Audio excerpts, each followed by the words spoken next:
Assalamualaikum warahmatullahi wabarakatuh. Perkenalkan, nama saya Nikmah Hayati dengan NIM 22150027. Saya dari program studi perbankan syariah 5B. Di sini saya akan menjelaskan materi tentang analisis investasi perbankan syariah untuk memenuhi tugas UTS dengan mata kuliah manajemen investasi syariah. Investasi di dalam perbankan syariah. Investasi di dalam Islam dapat didefinisikan sebagai suatu kegiatan menanamkan modal dalam suatu usaha dengan harapan memperoleh suatu keuntungan. Selama usaha tersebut sesuai dengan prinsip syariah, ini termasuk aktivitas yang tidak bertentangan dengan nilai-nilai Islam dan dapat memberikan kesejahteraan maupun manfaat bagi masyarakat di sekitarnya. Yang kedua, ada prinsip syariah di dalam berinvestasi. Ketika kita memulai investasi di dalam perbankan syariah ini, ada beberapa prinsip yang harus kita utamakan. Yang pertama itu adanya larangan mahrib, yakni maisir, goror maupun riba, di mana maisir ini merupakan untung-untungan ataupun perjudian. Kemudian goror ini merupakan ketidakpastian ataupun ketidakjelasan, sedangkan riba ini merupakan adalah biaya tambahan. Di samping itu ada juga larangan yaitu tadlis, di mana tadlis ini merupakan segala transaksi yang mengandung unsur haram di dalamnya. Prinsip yang kedua itu harus menjunjung etika dan moralitas. Investasi harus dilakukan dalam sektor yang halal dan tidak bertentangan dengan prinsip Islam, juga menjunjung tinggi nilai-nilai etika di dalam berinvestasi tersebut. Prinsip yang ketiga yaitu adanya bagi hasil ataupun keuntungan. Keuntungan yaitu dibagi sesuai kesepakatan antara kedua belah pihak yang terlibat dalam melakukan investasi tersebut. Berikutnya ada kinerja bank syariah dengan bank konvensional. Oke, yang pertama itu ada imbal hasil investasi. Imbal hasil investasi ini artinya bahwa imbal hasil dari produk investasi bank syariah seperti sukuk dan mudharabah seringkali bersaing dengan produk deposito ataupun obligasi yang ditawarkan oleh si bank konvensional.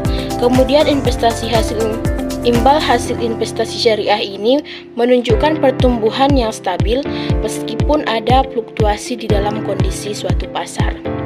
Yang kedua itu ada resiko investasi. Bank syariah mengelola resiko dengan cara yang berbeda, yaitu melalui penerapan prinsip berbagai resiko di dalam kontrak berinvestasi. Sementara itu, bank konvensional lebih fokus pada penetapan suku bunga tetap.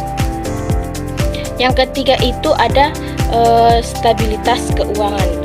Dalam hal stabilitas keuangan, bank syariah menunjukkan ketahanan yang cukup baik selama krisis ekonomi.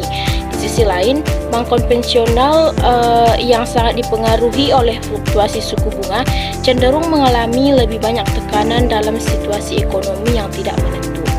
Yang keempat itu ada regulasi dan kebijakan investasi. Regulasi yang mengatur kedua jenis bank juga memiliki dampak yang signifikan terhadap kinerja investasi. Dalam investasi syariah ataupun konvensional sama-sama diawasi ataupun di bawah naungan OJK, dan untuk syariah ini khusus diawasi oleh MUI ataupun Majelis Ulama Indonesia. Berikutnya ada jenis-jenis produk investasi dalam perbankan syariah.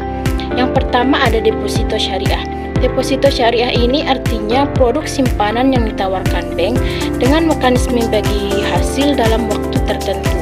Maka pencairan keuntungannya ini berdasarkan jangka waktu tertentu. Yang kedua itu ada mudharabah, di mana arti dari mudharabah ini berinvestasi dengan sistem bagi hasil antara pemilik modal dengan si pengelola modal tersebut. Yang ketiga itu ada produk musyarakah, di mana musyarakah ini merupakan investasi syariah dalam bentuk kemitraan ataupun bekerjasama antara satu pihak dengan pihak lainnya. Yang keempat ada suku ataupun obligasi. Suku atau obligasi merupakan investasi di dalam bidang surat bukti penyertaan hutang. Jadi suku atau obligasi ini buku ataupun surat pernyataan hutang dari suatu perusahaan kepada kita. Yang berikutnya ada ijarah. Ijarah merupakan investasi di bidang sewa menyewa ataupun kontrak Berikutnya ada wakalah, di mana produk wakalah ini merupakan produk berinvestasi dalam sistem pengalihan hutang. Baiklah, berikutnya ada instrumen operasional bank ataupun cara kerja suatu bank tersebut. Bank itu memiliki 3 tugas yang utama. Yang pertama ada funding, lending, dan yang ketiga ada service. Di sini kita akan membahas tentang yang pertama, yaitu funding, artinya menghimpun dana. Bank menghimpun dana dari masyarakat dalam bentuk memberikan tawaran misalkan seperti simpanan tabungan, deposito maupun giro.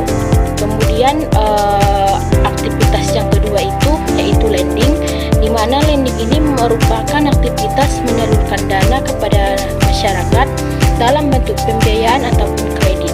Misalkan di dalam perbankan syariah, bank menyalurkan dananya dalam berbagai bentuk pembiayaan, bisa seperti beberapa akad yang kita bisa pakai di dalam pembiayaan tersebut.